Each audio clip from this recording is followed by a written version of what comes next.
Hi guys, பிகாமில் 6th செமஸ்டரில் வர management accounting அப்படின்ற சப்ஜெக்ட்டுக்கு நம்ம தியரிட்டிக்கல் இம்பார்ட்டன்ட் கொஷின் தான் பார்த்துருக்கோம். ஸோ அதில் இது பார்ட் 2. பார்ட் 1 சேனலில் இருக்குது, நீங்கள் பார்த்துக்கலாம். லாஸ்ட் வீடியோவில் நம்ம 7th முடிச்சிருப்போம்.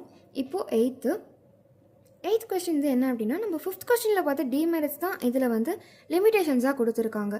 Which is expensive to implement and lack of standardization rules.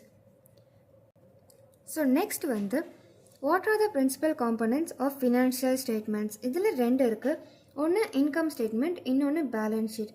Income ஸ்டேட்மெண்ட்டில் பிஸ்னஸ் ஆர்கனைசேஷனில் நடந்த இன்கம், எக்ஸ்பென்சஸ், ப்ராஃபிட் எவ்வளோ அச்சீவ் பண்ணாங்க, லாஸ் எவ்வளோ இன்கர் ஆச்சு, இது எல்லாமே ஒரு ப்ராஃபிட் அண்ட் லாஸ் அக்கௌண்ட்டாக ரிப்போர்ட்டாக பண்ணி அனலைஸ் பண்ணி தெரிஞ்சுக்கிறது தான்.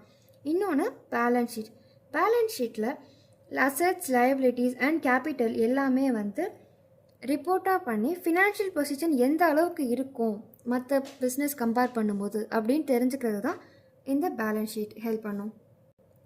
Next what do you mean by interpretation. இதெல்லாம் ஒன்றுமே இல்லை. என்ன அப்படின்னா, ஒரு விஷயத்தை நம்மளால் எக்ஸ்பிளைன் பண்ணுறது, significance of something, explaining the meaning. இதுதான் இது நம்மளோட அக்கௌண்டிங் அனாலிசிஸில் எப்படி ஹெல்ப் ஆகும் அப்படின்னா, நம்ம ஓவர் த பீரியட் ஒரு கம்பெனியோட ஃபினான்ஷியல் ஸ்டேட்மெண்ட் அண்ட் டேட்டா இது எல்லாமே கலெக்ட் பண்ணி அனலைஸ் பண்ணி ஒரு அண்டர்ஸ்டாண்டிங் வர்றது தான் இன்டர்பிரிட்டேஷன்.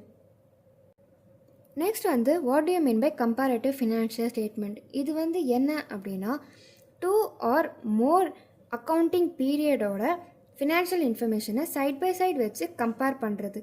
இது முக்கியமாக எதுக்கு பண்ணுறாங்க அப்படின்னா, over the period of time performance எந்த அளவுக்கு நம்ம இம்ப்ரூவ் ஆகிருக்கோம், ஃபினான்ஷியல் பொசிஷன் எந்த அளவுக்கு ரைஸ் ஆகிருக்கு அப்படின்றது தெரிஞ்சுக்கிறதுக்காக. ஸோ நெக்ஸ்ட் என்ன அப்படின்னா, ஃபினான்ஷியல் ஸ்டேட்மெண்ட் அனாலிசிஸை எப்படிலாம் பண்ணலாம் அப்படின்றது தான். First comparative financial statement, common size statement, trend analysis, ratio analysis, funds flow analysis, cash flow analysis. Next trend percentages. Trend percentages அப்படின்னா சேல்ஸ், ப்ராஃபிட், எக்ஸ்பென்சஸ், அசட்ஸ் இது எல்லாத்தையுமே கம்பேர் பண்ணுவாங்க. ஓவர் த இயர் இன்க்ரீஸ் ஆகிருக்கா, decrease ஆகிருக்கா, என்னென்ன சேஞ்சஸ்லாம் இருக்குது அப்படின்னு தெரிஞ்சுக்கிறதுக்காக. Next common size statement. இதில் 2 இருக்குது. ஒன்று காமன் சைஸ் இன்கம் ஸ்டேட்மெண்ட். என்ன அப்படின்னா, நெட் சேல்ஸை பர்சன்டேஜாக காட்டுவாங்க. இன்னொன்று காமன் சைஸ் பேலன்ஸ் ஷீட். அதில் அசட்ஸ் அண்ட் லயபிலிட்டிஸை பர்சன்டேஜாக காட்டுவாங்க. Next trend analysis. இதில் என்ன பண்ணுவாங்க அப்படின்னா, ஃபினான்ஷியல் ஸ்டேட்மெண்ட் எல்லாத்தையுமே கலெக்ட் பண்ணி எக்ஸாமின் பண்ணுவாங்க. எதுக்கு அப்படின்னா, patterns, movements or trends in financial performance and positions இது எல்லாத்தையுமே கண்டுபிடிக்கிறதுக்காக.